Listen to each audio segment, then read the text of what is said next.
कर्म करे किस्मत बने, जीवन का यह मर्म, प्राणी तेरे हाथ में, तेरा अपना कर्म, तेरा अपना।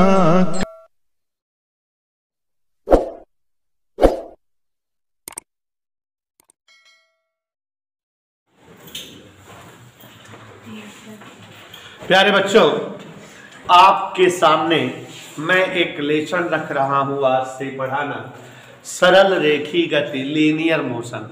वैसे तो ये बेटा 9th की क्लास में पढ़ा हुआ चैप्टर है। 9th की क्लास में इस चैप्टर से रिलेटेड बहुत सारी हेडिंग्स जो है हम पाए हुए हैं और बहुत सारी हेडिंग्स हम पढ़े हुए हैं। यहाँ ध्यान से सुनिएगा, इस चैप्टर में थ्योरी बहुत ज़्यादा है, कम से कम 4-5 पेज की थ्योरी है, लेकिन चैप्टर थोड़ा सा कठिन भी है क्योंकि इसमें 2 नई चीज़ें मिल जाती हैं जो मोस्टली टीचर नहीं पढ़ाते। पूरे प्रतापगढ़ जिलों की बात कर रहे हैं। 2 नई चीज़ में एक नई चीज़ मिलती है, मैथ का इंटरमीडिएट का डिफरेंशिएशन और इंटीग्रेशन, अवकलन और समाकलन 2 टॉपिक मिलते हैं मैथ के इसमें। और इसलिए टीचर जब इस चैप्टर को पढ़ाते कहते हैं ये इंटर की मैथ पढ़ोगे, छोड़ दो, आगे पढ़ाते हैं, अवॉइड कर देते हैं। मैं उल्टा चलता हूं, मैं सोचता हूं कि अपने बच्चों को हर टॉपिक पढ़ाया रहूं, तो इसलिए आपने देखा कि इस चैप्टर को मैं बाद में पढ़ा रहा हूं, 1-2 चैप्टर के बाद, क्योंकि इस चैप्टर में वेक्टर वगैरह का यूज है तो वो सब समझ में आएगा अगर वेक्टर पढ़े रहोगे तो। और इंटीग्रेशन डिफरेंशिएशन भी हम समझा कर पढ़ाएंगे। वैसे कुछ कोचिंगों में मैथ वालों में पढ़ाए गए होंगे टीचरों के द्वारा, नहीं पढ़ाए गए होंगे तो हम थोड़ा सा पढ़ा देंगे आपको, जितना जरूरत है हमको, बस उतना ही। और एक नई चीज इस चैप्टर में पढ़ने को मिलती है कि समीकरणों का डेरिवेशन करना ग्राफी मेथड से। तो आप लोग आज तक ग्राफ के प्रयोग से कोई डेरिवेशन नहीं पढ़ेंगे, इस चैप्टर में पढ़ोगे तो 2 नई चीज मिलेगी, अवकलन समाकलन से डेरिवेशन और ग्राफी विधि या ग्राफ के through derivation. Is that okay? तो चलते हैं, चैप्टर समझाते हैं। उसके पहले हम आपको बताना चाहेंगे फिजिक्स की जो है कुछ ब्रांचों को। यहां देखिए, भौतिक विज्ञान या फिजिक्स की एक ब्रांच होती है यांत्रिकी, जिसको जो है मैकेनिक्स कहा जाता है। यहां ध्यान से समझिए मैकेनिक्स क्या है, ठीक है।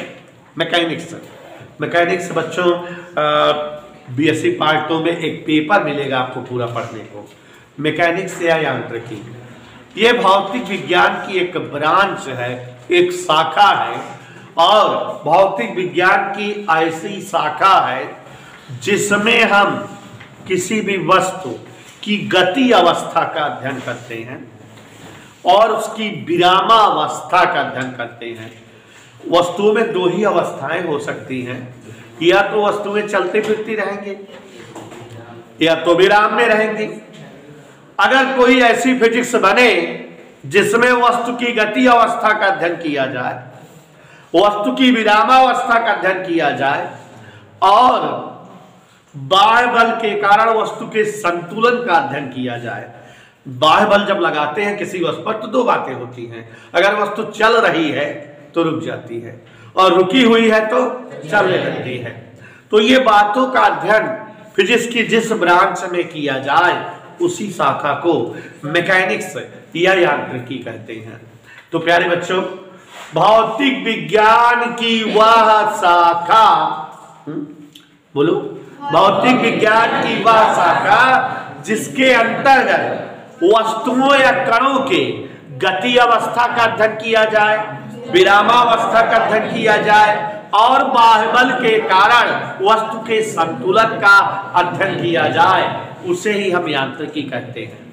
It means a branch of physics, a branch of physics in which we study about rest state of any particle, about motion state of any particle and equilibrium state under any external forces.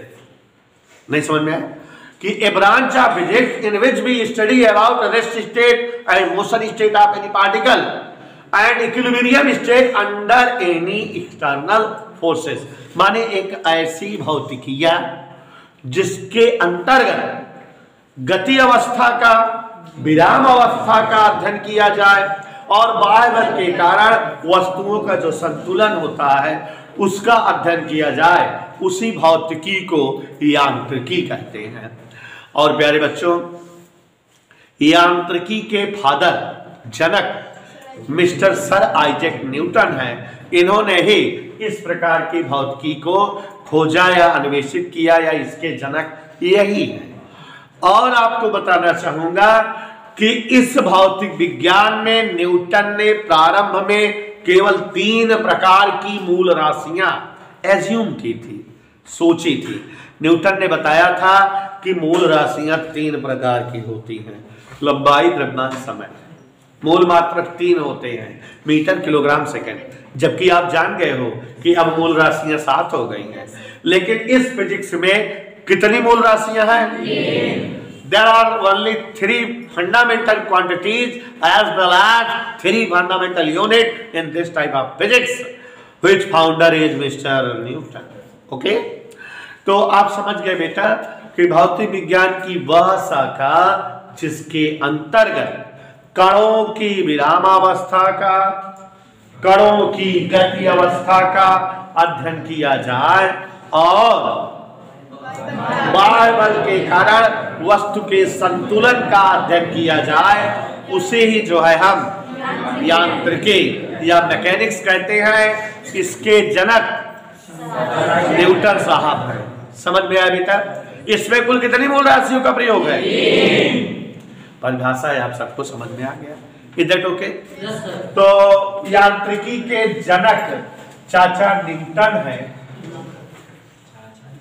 हाँ, Newton चाचा यांत्रिकी के जनक Newton है। और ये भौतिकी की क्या है? ब्रांच है। भौतिकी की वह शाखा जिसके अंतर्गत, याद हो जाना चाहिए, जिसके अंतर्गत कणों या वस्तुओं के विरामावस्था का, गति अवस्था का और बाह्य बल के कारण होने वाले संतुलन का अध्ययन किया जाए, उसे ही हम क्या कहते हैं? समझ में? और यांत्रिकी की कुल 3 शाखाएं बाद में बन गई। माने इस भौतिक विज्ञान के कुल 3 ब्रांचेज बन गई, 3 शाखाएं बन गई। एक है स्थितिकी या स्थित विज्ञान। स्थिति विज्ञान अंग्रेजी में बात करो तो statistics.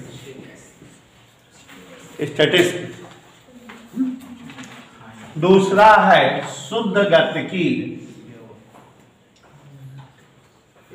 Kinetics.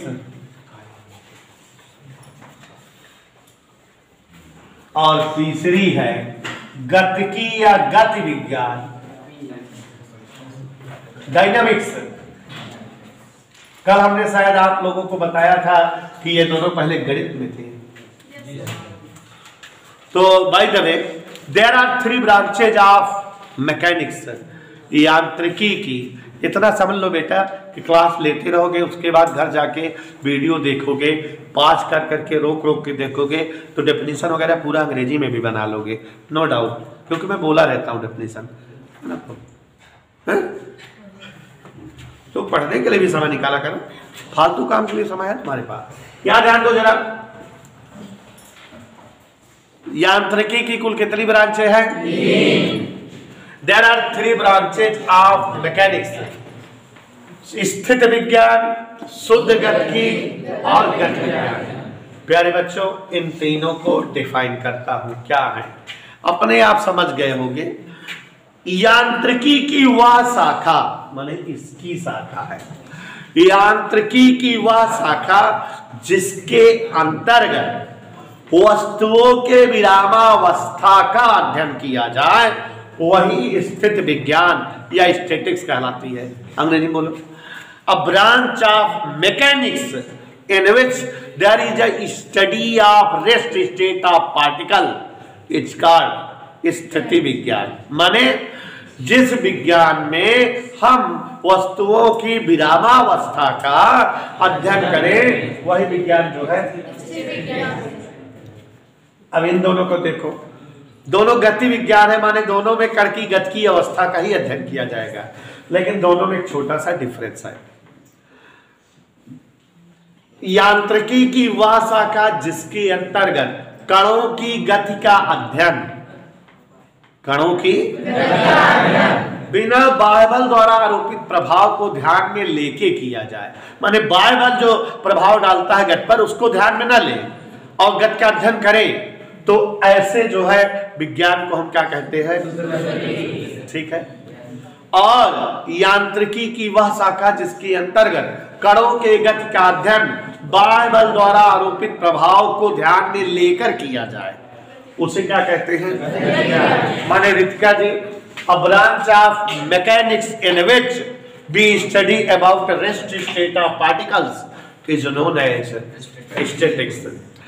A branch of mechanics in which we study about motion state of particle without paying attention changes drawn by external forces।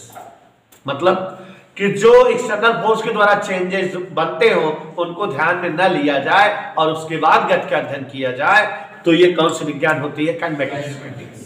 A branch of mechanics in which we study about motion of any particle under applied external forces. मतलब इसमें ध्यान में ले रहे हैं, बाह्य बल के द्वारा उत्पन्न प्रभाव को ध्यान में लेकर अध्ययन कर रहे हैं, तो ये कौन सी जो है विज्ञान होगी?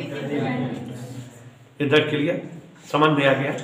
ओके डन, इतना क्लियर हो गया। अब बच्चों हम लोग पढ़ेंगे वस्तुओं की अवस्था। तो जैसा कि अभी बताए वस्तुओं में कुल कितने प्रकार की अवस्था होती है? 2 होती है। 3 कहां से हो गए? वस्तुओं की अवस्थाएं, किसी वस्तु में दुनिया में आज तक केवल 2 ही अवस्था है, या तो वस्तुएं गतिमान रहेंगी या तो वस्तुएं विराम में। दीवार स्थिर है, विराम अवस्था में, रेस्ट स्टेट में है, और हम लोग गतिमान हैं। तो वस्तुओं की अवस्था 2 ही होती है। दोनों की डेफिनेशन दे रहे हैं, ध्यान से समझो। शिवांशु समझ आ रहा है बेटा? तो देखो जरा, विराम की अवस्था,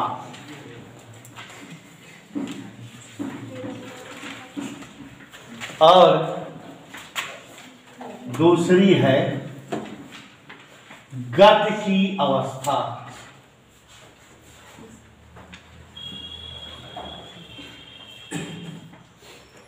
वस्तुओं में कुल 2 प्रकार की अवस्थाएं होती हैं, विराम की अवस्था और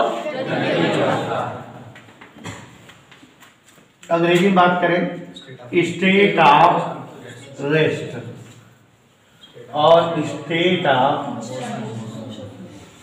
मानस वगैरह समझ में आ जा रहा होगा ना बेटा? तो स्टेट ऑफ रेस्ट और स्टेट ऑफ मोशन, विराम अवस्था, गति अवस्था। क्या देखो, अगर हम कोई वस्तु को और हमको आप आधा घंटे बाद आके देखो हम यहीं रहे, फिर 1 घंटे बाद आके देखो हमको ऐसे ही पाओ, 4 दिन बाद आके देखो हमको ऐसे ही पाओ, तो हम अपने स्थान पे बने हुए हैं, ना हमारा कोई विस्थापन हो रहा है, ना ये कोई दूरी चल रहे हैं। चाहे जितनी बार आके देख रहे हो, तो आप हमको कौन सी अवस्था मानोगे? विराम अवस्था में।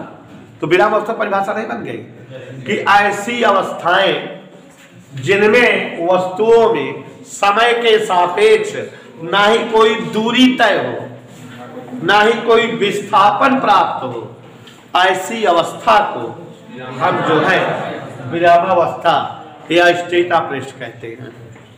वस्तुओं की जिस अवस्था में समय के सापेक्ष ना ही कोई दूरी तय हो, ना ही कोई विस्थापन प्राप्त हो, वही अवस्था क्या कहलाती है? अंग्रेजी में कैसे बात करेंगे? Such type of state of any particle in which no displacement and no distance covered by the particle is called state of motion। ना तो कोई डिस्टेंस ट्रेवल हो और ना ही कोई डिस्प्लेसमेंट प्राप्त हो किसी वस्तु में, तो वस्तु की यह अवस्था क्या कहलाती है? State of rest. ठीक है ना? कैसे एक्सप्लेन करोगे? Such type of state of any particle in which no distance and no displacement travel by any particle with respect to time is called state of rest. अब ऐसे इसका समझ गए होंगे। वस्तुओं की वह अवस्था जिनमें समय के सापेक्ष या तो दूरी तय हो या विस्थापन प्राप्त हो, तो ऐसी अवस्था कौन सी अवस्था कहलाती है? Such type of state of any particle in which either distance और displacement travel by the particle with respect to time is called state of motion. माने जिसमें समय के सापेक्ष दूरी या विस्थापन तय हो वो गति अवस्था है, जिसमें समय के सापेक्ष दूरी और विस्थापन नहीं तय होता वो कौन सी अवस्था है? समझ में आया बेटा? कोई दिक्कत? कहीं कोई सुविधा हो बता दो बेटा। समझ में आ गया ना सबको?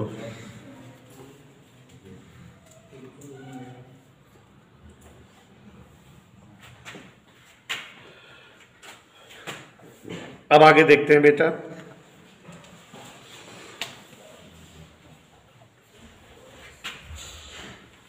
तो ये आपको समझ में आ गया रेस्ट अवस्था क्या है, या गति अवस्था क्या है, या विराम अवस्था क्या है। कोई दिक्कत किसी को बेटा? उसके बाद बेटा एक नया टॉपिक आपके सामने रख रहा हूं। हालांकि एक चैप्टर पढ़ाऊंगा न्यूटन के गतिविषयक नियम, उसमें इस टॉपिक का जो है ज्यादा ही प्रयोग है, लेकिन जान लीजिए यहां पर समझ लीजिए निर्देश तंत्र।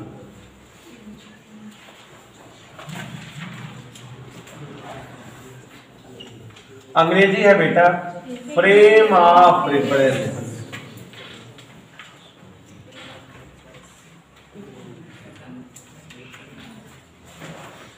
ठीक है? अगर हम कोई ऐसा कोऑर्डिनेट एक्सिस बनाएं, माने X axis, Y axis, Z axis, ऐसा कोई कोऑर्डिनेट एक्सिस बनाएं कि जिसमें कोई भी वस्तु की गति प्रकट हो सके,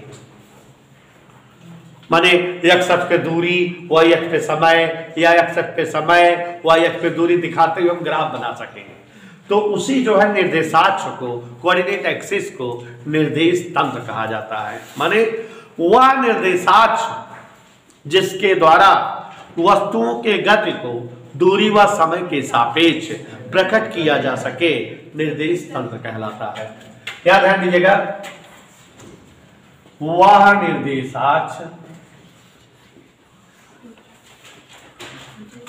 जिसके द्वारा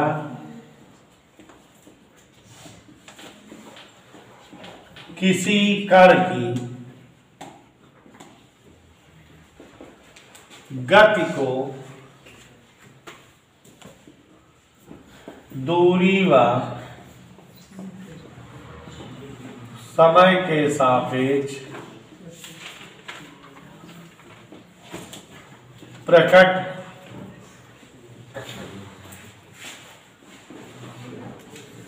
किया जा सके निर्देश तंत्र कहलाता है। अंग्रेजी में कैसे बात करेंगे?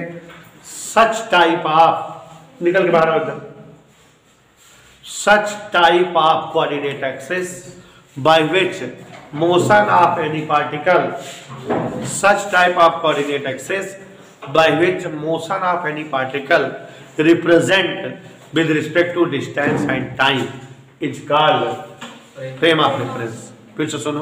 अच्छा, आप लोग जो इंग्लिश मीडियम वाले बच्चे हो वीडियो पास कर करके देखिएगा, डेफिनेशन कॉपी कर लीजिएगा।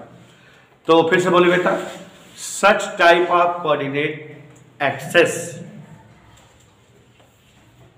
by which motion of any particle can be represented with respect to distance and time is called frame of reference। समझ में आया? एक ऐसा कोऑर्डिनेट एक्सिस जिसके द्वारा वस्तुओं की गति को समय और दूरी के सापेक्ष प्रकट कर सके उसे ही हम क्या कहते हैं? निर्देश तंत्र। Such type of coordinate axis by which motion of any particle can be represented with respect to time and distance is called frame of reference. किसी, लिखा हुआ हिंदी में, किसी वस्तु की गति को दूरी और समय के सापेक्ष जिस निर्देशांक के द्वारा प्रकट किया जाए या व्यक्त किया जाए उसी निर्देशांक को हम क्या कहते हैं बेटा? निर्देश तंत्र दो प्रकार के होते हैं। बीएससी पार्ट 1 में तो बहुत डिटेल में पढ़ोगे। दो प्रकार के निर्देश तंत्र होते हैं, जड़त्वीय निर्देश तंत्र और अजड़त्वीय निर्देश तंत्र। अंग्रेजी में इनर्शियल फ्रेम ऑफ रेफरेंस और non inertial frame of reference. क्यों डेफिनेशन पढ़नी है निर्देश तंत्र की यहां पर? बस जड़त्वीय निर्देश तंत्र और अजड़त्वीय निर्देश तंत्र। निर्देश तंत्र दो प्रकार के होते हैं, जड़त्वीय निर्देश तंत्र और ऐसे सभी निर्देश तंत्र जो जड़त्व के नियमों का, न्यूटन के गतिशील नियमों का पालन करें, जड़त्वीय निर्देश तंत्र कहलाते हैं। और जो निर्देश तंत्र न्यूटन के गतिशील नियमों का पालन नहीं करते हैं, अजड़त्वीय निर्देश तंत्र कहलाते हैं। परिभाषा ही लिखनी है, डीपली डिटेल में जो है बीएससी में हम लोग पढ़ेंगे, डेरिवेशन वगैरह है, कम से कम 10 टॉपिक है इस पर, तो हमसे अभी केवल परिभाषा से मतलब है। अब बच्चों, ये जो निर्देश तंत्र आपने पढ़ा कि एक ऐसा निर्देशांक जिसके द्वारा किसी भी वस्तु की गति को दूरी और समय के सापेक्ष प्रकट कर सकते हैं। अब इसी के आधार पे गति के प्रकार बताए जाते हैं, माने how many types of motion, गतियां कितने प्रकार की होती हैं ऑन द बेसिस ऑफ निर्देश तंत्र। निर्देश तंत्र के आधार पे गति के प्रकार, ठीक है। तो यहाँ निर्देश तंत्र बताए हैं। अब गति के प्रकार, गति कितने प्रकार की होती है और वो भी किसके आधार पे बेटा? निर्देश तंत्र। वैसे गति और भी होती है लेकिन हमको किसके आधार पढ़नी है? तो टाइप्स ऑफ मोशन, गति के प्रकार निर्देश तंत्र के आधार पर 3 प्रकार की होती है। परिभाषा एकदम इजी है। एक विमीय गति,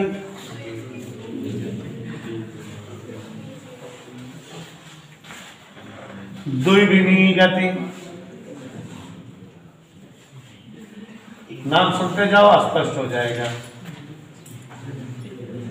त्रिविमीय गति,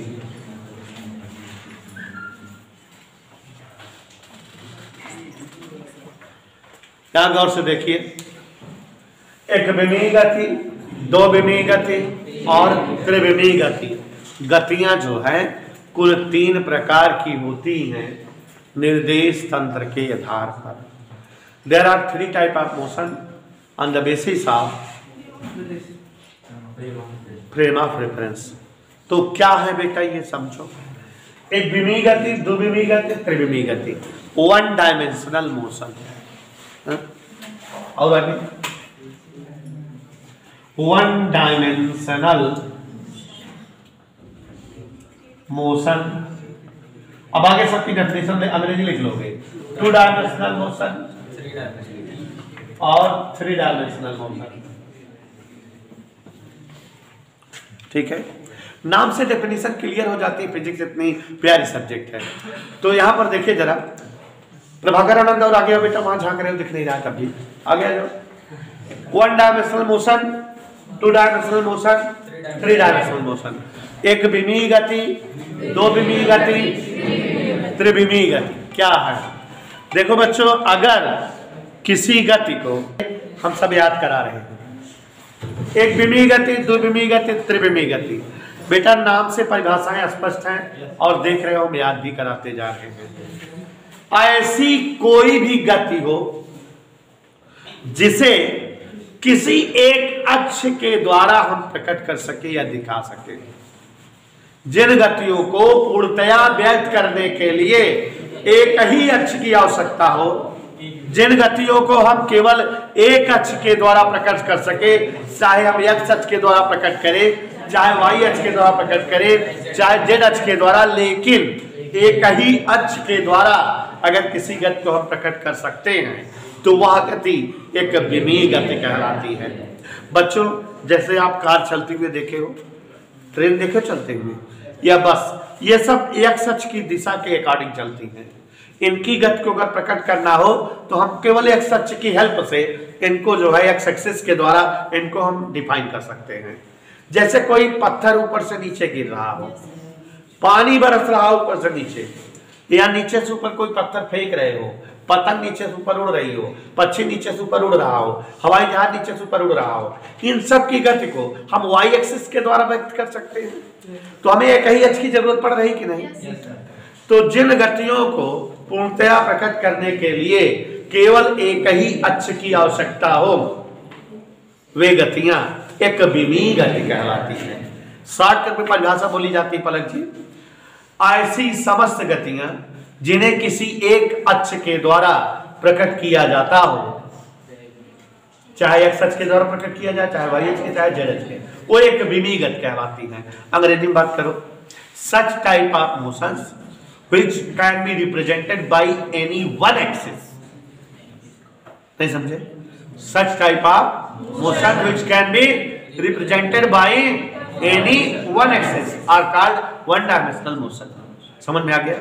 अब दूसरी डेफिनेशन नहीं बतानी पड़ेगी, पकड़ लिए आप लोग। Such type of motion which can be represented by any two axis, x y axis, y z axis, ये z x axis। हिंदी में बात करें कैसे करेंगे? जिन गतियों को किन्हीं दो अक्षों के द्वारा प्रकट किया जाए वही गतियां दो विमीय गतियां कहलाती हैं। जिन गतियों को किन्हीं दो अक्षों द्वारा प्रकट किया जाए वही गतियां क्या कहलाती हैं? माने जिन गतियों को एक्स वाई अक्ष द्वारा या वाई जेड अक्ष द्वारा या जेड एक्स अक्ष द्वारा प्रकट करे वही गतियां क्या कहलाती हैं? दो विमीय गतियां।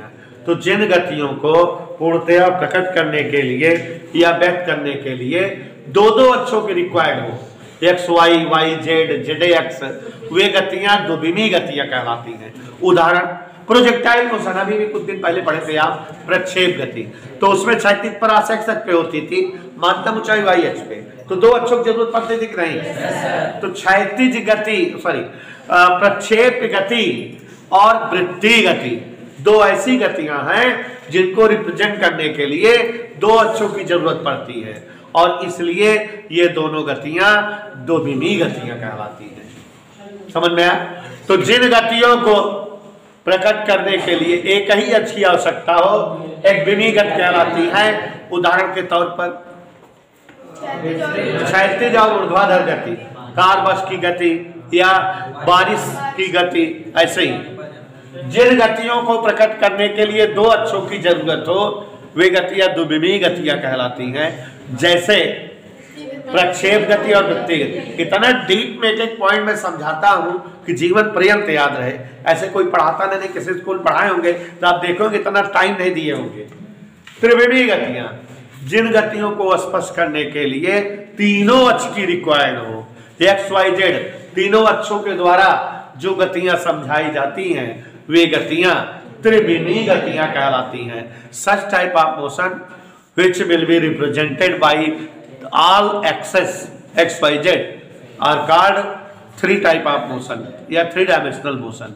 ओके, और जैसे कोई बंद बर्तन हो उसमें गैस भरी हो तो गैस के अणु एक्स वाई जेड सभी डायरेक्शन में मोशन करते हैं, और यह गति जो है थ्री डायमेंशनल मोशन कहलाती है। बात समझ में आई बेहतर? तो आप समझ गए वन डायमेंशनल मोशन क्या है, टू डायमेंशनल मोशन क्या है, थ्री डायमेंशनल मोशन क्या है। क्लियर हो गया? अब बच्चों नई चीज बताने जा रहे हैं, ध्यान से सुनिएगा, समझते जाइए। थोड़ा सा कुछ पहले शब्द समझा दें परिभाषा के तौर पर जिनकी आवश्यकता है, अच्छे से समझिएगा। दो शब्द बहुत ज्यादा जरूरी हैं जो हमारी लाइफ में इस्तेमाल होंगे, मुंह बंद करके समझिए। सबसे पहले मैं आपको एक्सप्लेन करना चाहूंगा दूरी। अंग्रेजी इसकी होती है डिस्टेंस।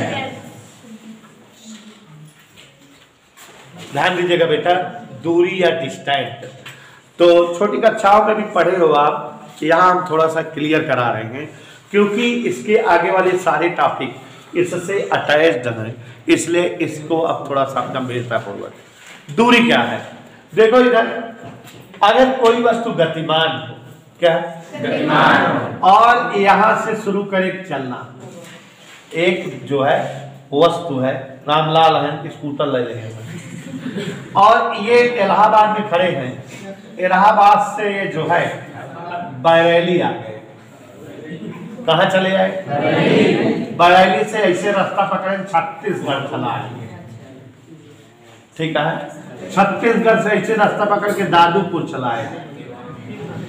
ध्यान से देखो, इलाहाबाद से चले, यह रास्ता इनका दिखान बरेली चला गया, बरेली से कहाँ चला गया? छत्तीसगढ़, छत्तीसगढ़ से दादूपुर। तो ये गति कर रहे हैं कि नहीं? ये वाला रास्ते पे आए, फिर इस रास्ते पे आए, फिर इस रास्ते पर। अगर ये गति के दौरान जिस रास्ते से चले हैं उस रास्ते की लंबाई नाप लो, यहां से यहां तक, यहां से यहां तक, यहां से यहां तक, माने पूरे रास्ते की लंबाई नाप लो, तो वही दूरी कहलाती है। नहीं समझे? गतिमान वस्तु माने जो वस्तु गति कर रही हो, कि गति के दौरान तय पथ की संपूर्ण लंबाई, मतलब वो जिस रास्ते पर चलती हो उसके द्वारा जो ट्रेवलिंग पथ हो उसी की लेंथ, कितना लंबा रास्ता है वह दूरी। तो यहां परिभाषा के रूप में हम क्या लिखेंगे? गतिमान वस्तुओं द्वारा की गति के दौरान तय पथ की संपूर्ण लंबाई, आवाज नहीं,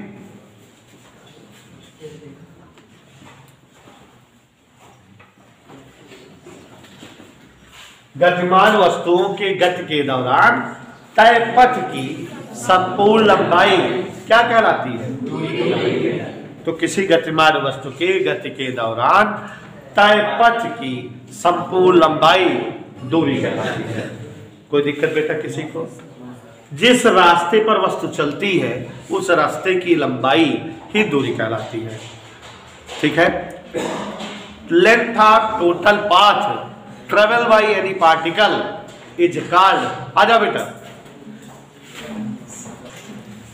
देखो इधर दूरी, दूरी का मतलब समझ लो, डिस्टेंस। हमने बताया कि कोई वस्तु चलना शुरू की हो, इलाहाबाद से चले और इस रास्ते को पकड़कर बरेली आए, और इस रास्ते को पकड़कर छत्तीसगढ़ आए, इस रास्ते को पकड़कर दादूपुर आए, तो वस्तु गतिमान है, गति कर रही है, और इस रास्ते पर गति कर रही है। गति के दौरान ये जिस रास्ते पर चल रही हो उस रास्ते की लंबाई नाप लीजिए, तो उसे ही क्या कहते हैं? दूरी। तो किसी गतिमान वस्तु द्वारा गति के दौरान तय पथ की संपूर्ण लंबाई दूरी कहलाती है। समझ में आ रही था? किसी गतिमान वस्तु के द्वारा गति के दौरान तय पथ की संपूर्ण लंबाई दूरी कहलाती है। और बच्चों अंग्रेजी में अगर बात करें, length of travelling path of any object is called distance. Length of travelling path, shortcut में लेंथ ऑफ ट्रेवलिंग पाथ माने जिस पथ पर ट्रेवल किया गया हो उसकी लंबाई। तो यहां समझ गया कि वस्तुओं की गति के दौरान तय पथ की संपूर्ण लंबाई दूरी कहलाती है। और इसके बारे में एक बात और जानिए कि ये बेटा स्केलर क्वांटिटी, अदिश राशि है। कैसी क्वांटिटी है बेटा? और इसका मान ऋणात्मक नहीं होगा कभी, और यह कभी भी शून्य नहीं हो सकती। अगर कोई वस्तु गति कर रहा है तो उसके द्वारा दूरी जरूर चलेगी। ऐसा नहीं कि कह दे कि गतिमान वस्तु जो है आधा घंटे तक चला उसके द्वारा तय दूरी 0, असंभव। जब वस्तु गति कर रही है तो दूरी जरूर तय करेगी। क्लियर? बात समझ में आई? तो किसी गतिमान वस्तु की गति के दौरान तय पथ की संपूर्ण लंबाई क्या कहलाती है? वस्तु गति कर रही हो और गति के दौरान जिस पथ पर गति करे उस पथ की संपूर्ण लंबाई को हम दूरी कहते हैं। दूरी एक अदिश राशि है, scalar quantity. It never will be minus and never will be zero. यह ना तो कभी जीरो हो सकती है और ना ही। अब इसी का जो है एक सौतेला भाई है विस्थापन। इसे भी समझिए, दोनों में फर्क समझिए। दूरी और विस्थापन दोनों दुश्मन है, सौतेले हैं, तो दोनों में फर्क है, समझना है क्या फर्क है। गौर से देखिए जरा, वस्तु कहां से गति करना शुरू की, माने ये इसकी प्रारंभिक स्थिति है, इनिशियल स्टेट है। अगर कोई वस्तु गति करना शुरू करे, चाहे बरेली जाए, चाहे बनारस जाए, चाहे कलकत्ता जाए, चाहे जहां जाए, हम ओके लास्ट स्टेट देखी, फाइनल स्टेट कहां पहुंची बा, डी पे। चलत कहां से बा, कोई वस्तु जहां से चलना प्रारंभ करे और गति के पश्चात जहां पहुंचे, केवल दो स्थितियों को देखो, प्रारंभिक और कहां गए बा, सरके जाए। रामलाल यहाँ खड़ा है और पहले चला गया अमेरिका, अमेरिका जापान, जापान से पाकिस्तान, पाकिस्तान बांग्लादेश, उसके बाद आके वह हुआ खड़ा हो गया।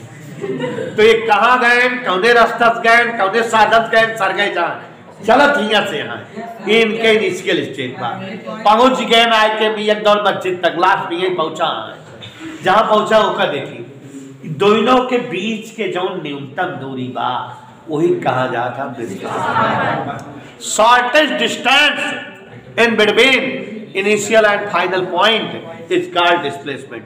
बोलो अंग्रेजी में, shortest distance between initial and final point is called. इनका कहना खाना कम कहते हैं, पढ़े लिखे हैं, रात दिन झोंके रहेंगे। तो shortest distance in between initial and final point is called विस्थापन।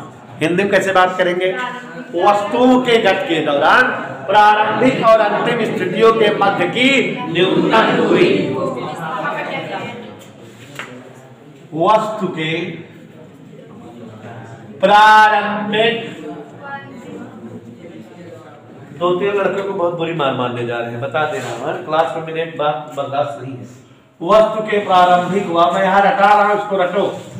प्रारंभिक हुआ, अंतिम स्थितियों में, इतना बढ़िया रटा रहा हूं, स्थितियों के मध्य की न्यूनतम दूरी।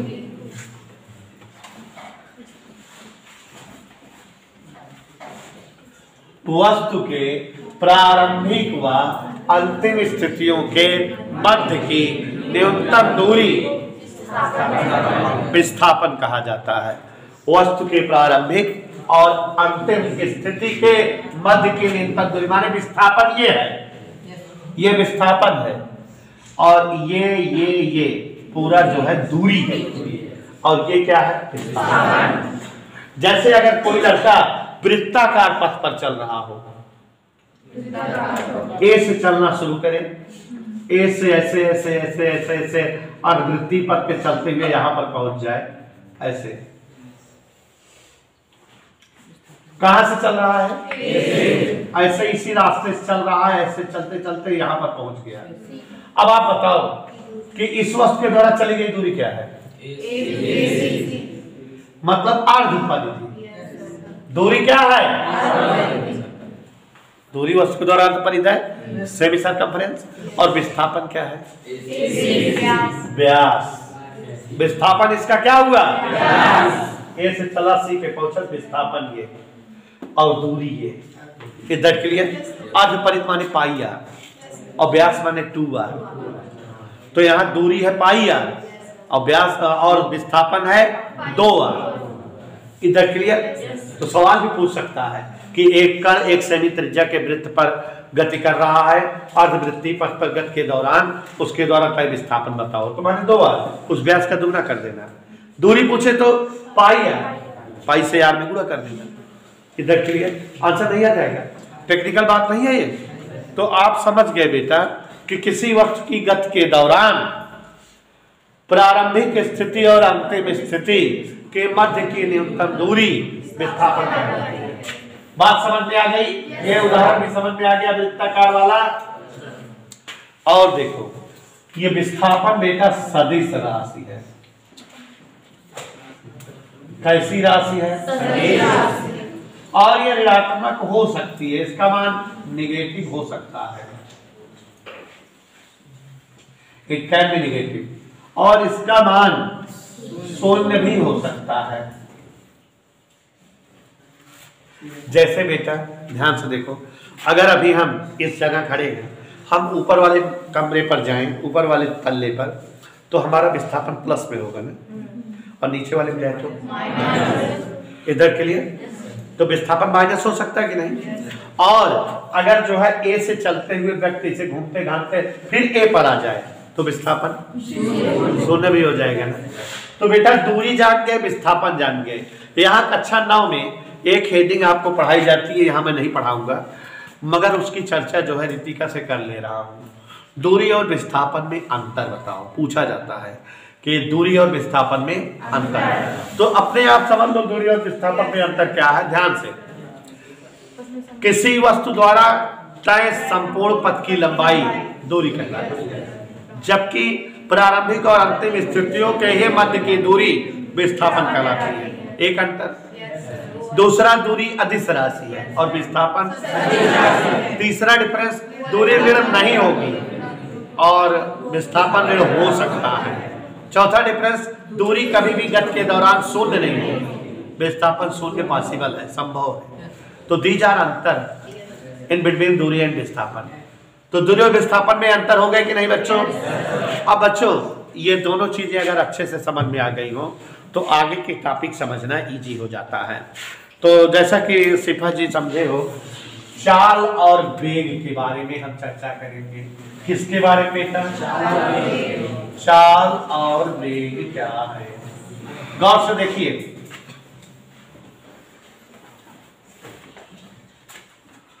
समझिए अगर अच्छे से तो 8-9 परिभाषाएं एकदम हवा में लटा दूंगा। चाल अंग्रेजी होती बेटा स्पीड।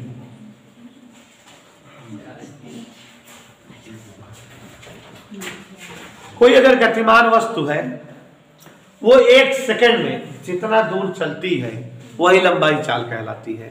माने 1 सेकंड में तय की गई दूरी चाल कहलाती है। जैसे अगर राम खिलावन 2 सेकंड में 10 मीटर जाता है, 2 सेकंड में 10 मीटर, तो 1 सेकंड कितना चाहिए? तो उनके चाल होंगे 5 मीटर पर सेकंड। समझ में आया? तो अब आप परिभाषा कैसे बनाओगे? इधर देखो, एकांक समय में तय दूरी चाल कहलाती है। याद हो गया? एकांक समय में, यूनिट टाइम में, 1 सेकंड में तय की गई दूरी चाल कहलाती है। और ये अदिश राशि क्योंकि इसमें दूरी लिखा है ना, ऋणात्मक नहीं होगी, शून्य नहीं होगी।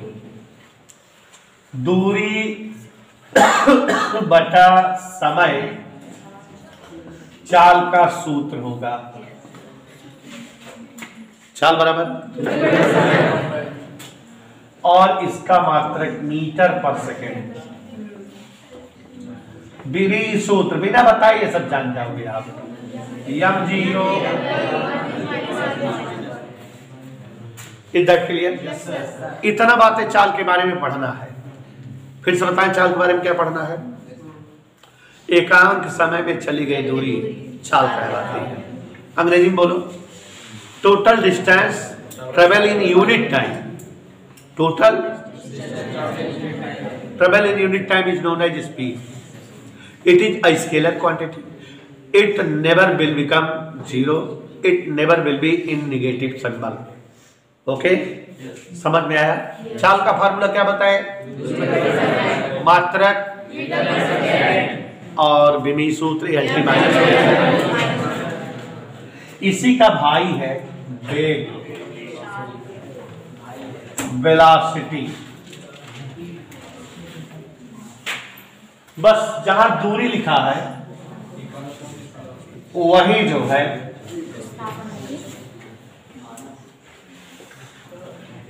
तय विस्थापन।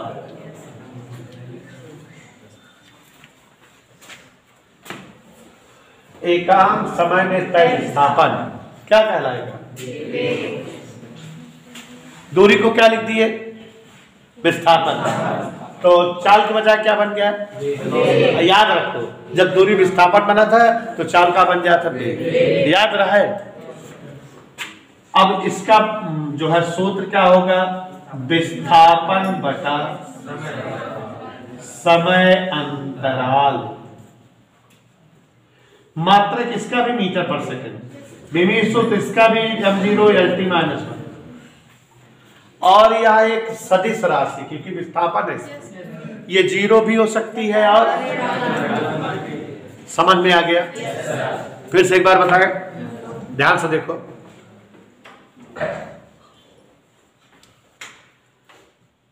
Total displacement travel in unit time is known as velocity. एकांक समय में तय विस्थापन वेग कहलाता है। एकांक समय में तय विस्थापन वेग कहलाता है। कोई भी वस्तुगत के दौरान इकाई समय में जितना विस्थापन प्रदर्शित करती है उसे हम वस्तु का वेग कहते हैं। वेग बराबर विस्थापन बटे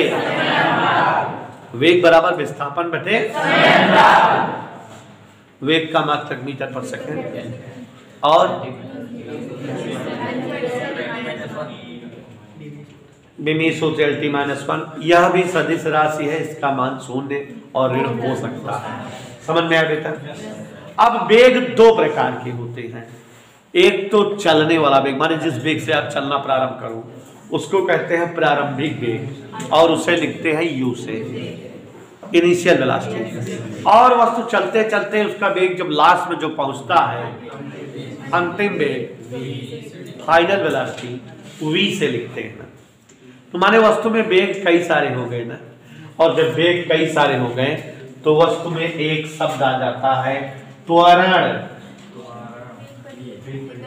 ACCLERA।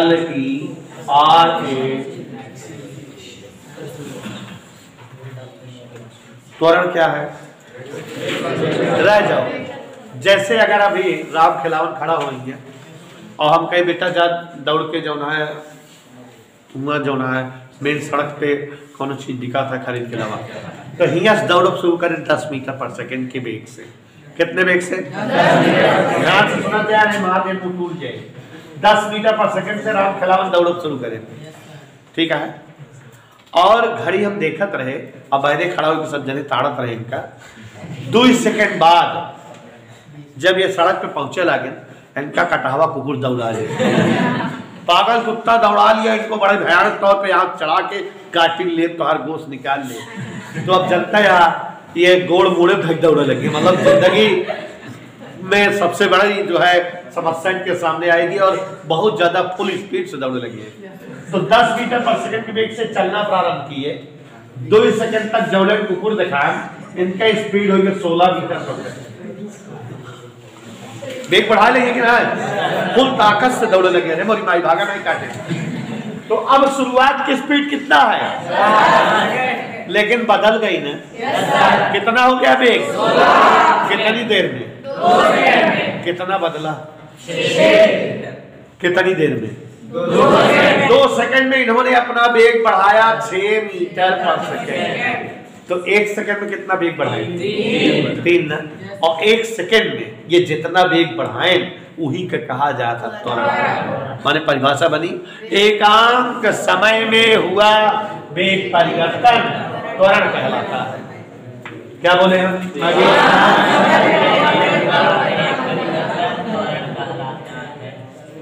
एकांक समय में हुआ वेग परिवर्तन।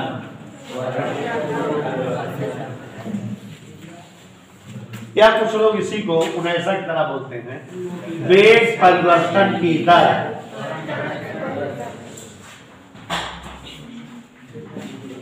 क्योंकि त्वरण का सूत्र होता है वेग परिवर्तन बटे समय अंतराल। समय को जिससे विभाग दिया जाता है वहां दर बन जाती है। तो वेग परिवर्तन की दर त्वरण कहलाता है। इसका मात्रक बच्चों मीटर पर सेकेंड स्क्वायर, विमीर सूत्र LT -2। मात्रक क्या है बेटा? ऊपर डालो। तो यहां पर ध्यान दो, एकांक समय में हुआ वेग परिवर्तन त्वरण कहलाता है, याद रहेगा। या दूसरी परिभाषा क्या बोले, वेग परिवर्तन की दर, total change in velocity per unit time. क्या बोले, total change in velocity per unit time is called acceleration. या दूसरी परिभाषा कैसे बनेगी Palak, rate of change of velocity, क्या इट्स कॉल्ड त्वरण। Rate of change of velocity it's called acceleration या इट्स कॉल्ड त्वरण। तो आप समझ में आ रहा है, कोई दिक्कत। वेग परिवर्तन की दर त्वरण कहलाती है, या एकांक समय में हुआ वेग परिवर्तन त्वरण कहलाता है। इधर क्लियर, किसी को यह शुद्ध है बेटा, समझ में आ गया कि नहीं। तो वेग परिवर्तन की दर त्वरण कहलाती है, या एकांक समय में हुआ वेग परिवर्तन त्वरण कहलाता है। हमारे बीच सृष्टि मृष्टि कृष्टि जी आई हुई हैं, तो बच्चों ध्यान से तीनों लोग तीन चीजें सुनो, सृष्टि मृष्टि कृष्टि। तो ध्यान से सुनो, जरा बता रहे हैं। वस्तुओं के गति के दौरान तय पथ की संपूर्ण लंबाई दूरी कहलाती है। एकांक समय में चली गई दूरी चाल कहलाती है। वस्तुओं की गति के दौरान तय विस्थापन वेग कहलाता है। एकांक समय में तय विस्थापन वेग कहलाता है, और वस्तुओं की गति के दौरान प्रारंभिक और अंतिम स्थितियों के मध्य की न्यूनतम दूरी विस्थापन कहलाता है। वेग परिवर्तन की दर त्वरण कहलाती है, या इकाई समय में हुआ वेग परिवर्तन। अब बच्चों चाल, वेग और त्वरण ये सब चार चार प्रकार के होते हैं। हाउ मेनी प्रकार? और हम एक परिभाषा रचाएंगे और शेष 8 पूछेंगे, मतलब 4 बताएंगे 8 पूछेंगे आपसे। तो अब आप 4 ऐसे समझिए कि आप 8 बता सको। 12 परिभाषाएं बनेंगी। या गौर से देखो, क्या परिभाषाएं बनेंगी? तैयार हो जाओ। चाल के प्रकार, काइंड्स ऑफ स्पीड। ध्यान दो, चाल के प्रकार बताएंगे बेटा। तो देयर आर 4 प्रकार की चाल। क्या प्रकार की चाल है? यहां ध्यान से देखो, एक समान चाल,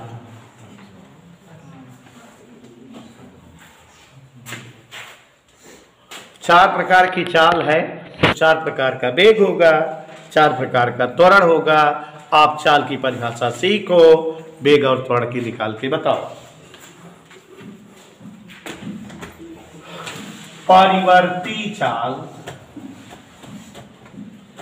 या असमान चाल।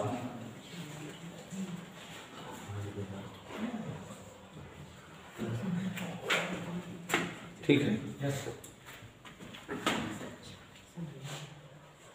औसत चाल, तात्क्षणिक चाल।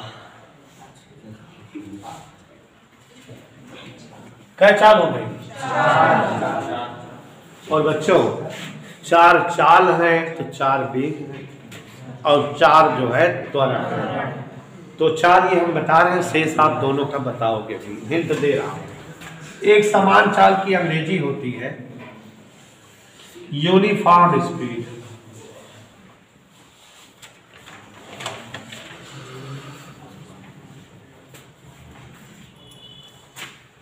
याद आया? असमान चाल की वेरिएबल।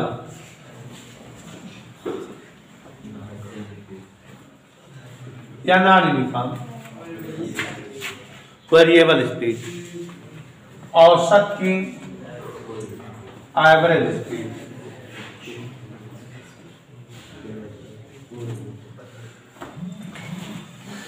तात्क्षणिक की इंस्टेंटेनियस।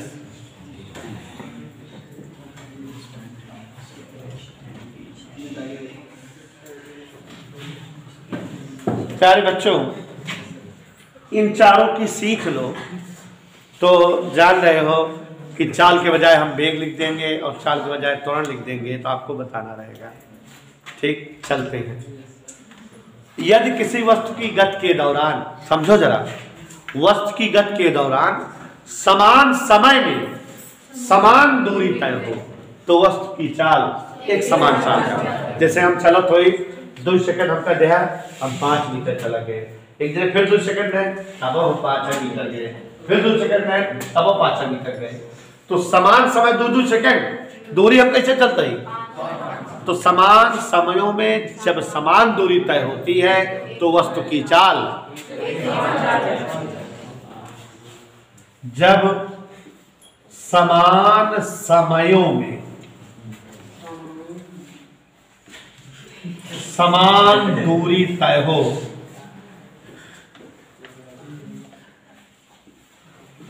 तो वस्तु की चाल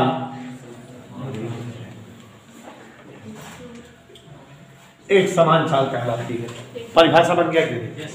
देख लो, समान समयों में समान दूरी तय हो तो वस्तु की चाल। लेकिन अगर हम चल रहे हो, हमका 2 सेकंड है हम 5 मीटर गए, थक ही गए, फिर 2 सेकंड है हम 4 मीटर गए और थक ही गए, 2 सेकंड है 3 मीटर गए, टाइम तो बराबर देता है ना, लेकिन दूरी। तो समान समयों में भिन्न भिन्न दूरी तय, जब उन्हें समान समयों में, ऐसा मैं बना रहा हूं परिभाषा कि 4 तैयार कर लो 12 याद हो जाएगी, ये मेरी ट्रिक है। समान समयों में भिन्न भिन्न दूरी तय हो तो वस्तु की चाल, याद हो गया कि नहीं? औसत चाल, वस्तुओं के गति के दौरान तय कुल दूरी लगे कुल समय का अनुपात औसत चाल कहलाता है। वस्तुओं की गति के दौरान तय कुल दूरियों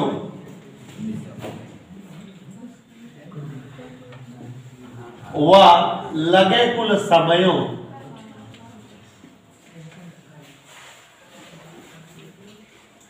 का अनुपात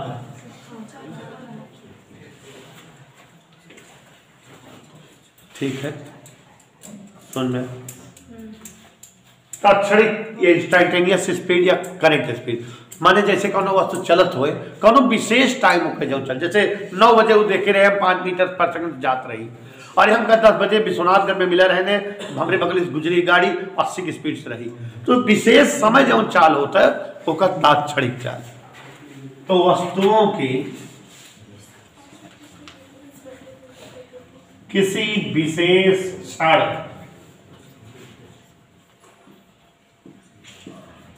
चाल तात्क्षणिक चाल कहलाती है। एक बार फिर से चारों परिभाषाएं बताएं बेटा कि याद हो गई, दृष्टि को नहीं याद हुई। देखो इधर, एकांक समय में चली गई दूरी चाल कहलाती है। चाल 4 प्रकार की होती है। एक समान चाल, नंबर 1, जब किसी वस्तु की गति के दौरान समान समयों में समान दूरियां तय हो तो वस्तु की चाल एक समान चाल कहलाती है। और यदि किसी वस्तु की गति के दौरान समान समय में भिन्न भिन्न दूरी तय हो तो वस्तु की चाल, और यदि किसी वस्तु की गति के दौरान लगे कुल समयों, लगता है कुल दूरियों और लगे कुल समयों का अनुपात औसत चाल, और वस्तु की किसी विशेष क्षण चाल तात्क्षणिक चाल कहलाती है।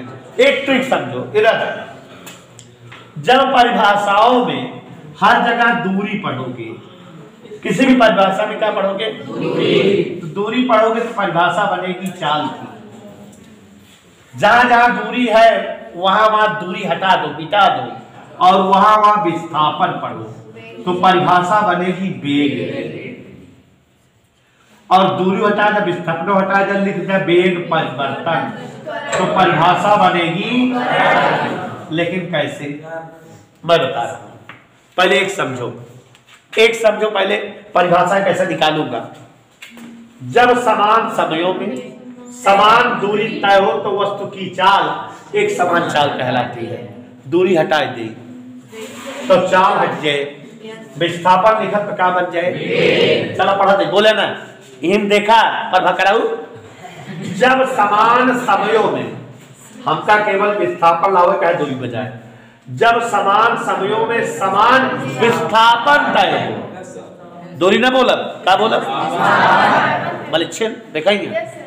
जब समान अभी खड़ा करा पूछेंगे कहते, जब समान समयों में समान विस्थापन तय हो तो वस्तु का वेग एक समान वेग कहलाता है।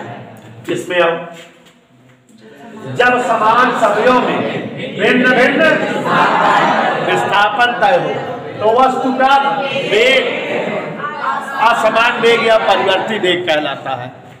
समझ में आ रहा है। दूरी बजाय क्या बोल रहे हैं, वेग बोलता है दूरी बजाय। अच्छा देव भाई, दूरी बजाय विस्थापन तो चाल के बजाय।